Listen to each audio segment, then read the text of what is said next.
یہ وظیفہ ان لوگوں کے لیے ہے جو لوگ بے گھر ہیں، قرضوں کے نیچے دبے ہوئے ہیں اور پریشانیوں کے عالم میں ہیں۔ روزانہ اپنے خواب کے اندر اپنا گھر دیکھتے ہیں کہ کاش کہ ہمیں اللہ تعالیٰ اپنا گھر عطا کر دے۔ ان کے لیے وہ قرضہ اتارنے بھی ممکن نہیں۔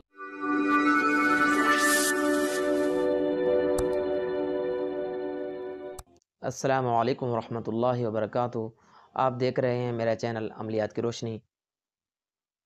ایک مرتبہ پھر آپ کے سامنے حاضر ہوں ایک نئے وظیفے کے ساتھ۔ یہ وظیفہ ان لوگوں کے لیے ہے جو لوگ بے گھر ہیں اور قرضوں کے نیچے دبے ہوئے ہیں اور پریشانیوں کے عالم میں ہیں۔ روزانہ اپنے خواب کے اندر اپنا گھر دیکھتے ہیں کہ کاش کہ ہمیں اللہ تعالیٰ اپنا گھر عطا کر دے، لیکن ان کے لیے وہ قرضہ اتارنے بھی ممکن نہیں، مشکل ہو رہا ہے۔ گھر بنانا تو دور کی بات، دنیا اور آخرت کی ترقی چاہتے ہیں، دین اور دنیا کی ترقی چاہتے ہیں، تو ان کے لیے ہے۔ کلمات مختصر ہیں، احادیث مبارکہ سے ثابت ہیں۔ یہ عمل میں بذات خود بھی کر رہا ہوں۔ میرے اساتذہ محترم صوفی محمد امین دھون رحمۃ اللہ تعالیٰ علیہ بذات خود بھی کرتے تھے۔ انہوں نے مجھے پابندی کے ساتھ کرنے کو کہا تھا۔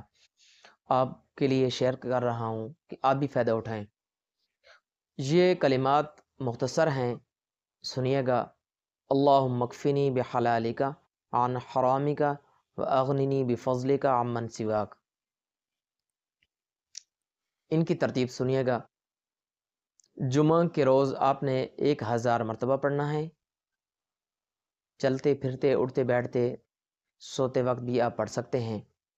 وضو کا ہونا ضروری بھی نہیں ہے، کوشش تو کریں کہ وضو ہو، لیکن ایک خیال کرنا کہ جب شروع کریں تو بھی درود شریف پڑھنا ہے اور جب لاسٹ کریں تو بھی درود شریف پڑھنا ہے۔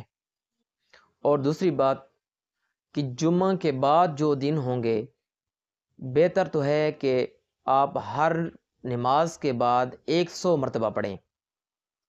اگر ہر نماز کے بعد 100 مرتبہ پڑھنا ممکن نہیں تو صبح کی نماز کے بعد 100 مرتبہ پڑھیں اور عشاء کی نماز کے بعد بھی 100 مرتبہ پڑھیں۔ 200 مرتبہ روزانہ لازمی پڑھیں۔ یہ عمل 41 دن کا ہے۔ 41 دن پابندی کے ساتھ کریں۔ 41 دن کے بعد آپ روزانہ کا 100 مرتبہ اپنی زندگی کا معمول بنا لیں۔ اللہم اکفنی بحلالک عن حرامک واغننی بفضلک عمن سواک۔ یہ اگر 100 مرتبہ پڑھیں، زیادہ سے زیادہ 7 منٹ لگتے ہیں۔ اگر روزانہ کے 7 منٹ آپ کی زندگی پلٹ دے یا اپنے بچوں کی قسمت بدل دے تو یہ میں تو سمجھتا ہوں کہ آپ کے لیے یہ سودا مہنگا نہیں ہے۔ یہ عمل خود بھی کریں، اپنے دوست احباب کے ساتھ بھی شیئر کریں، اپنے بچوں کو بھی یاد کروائیں۔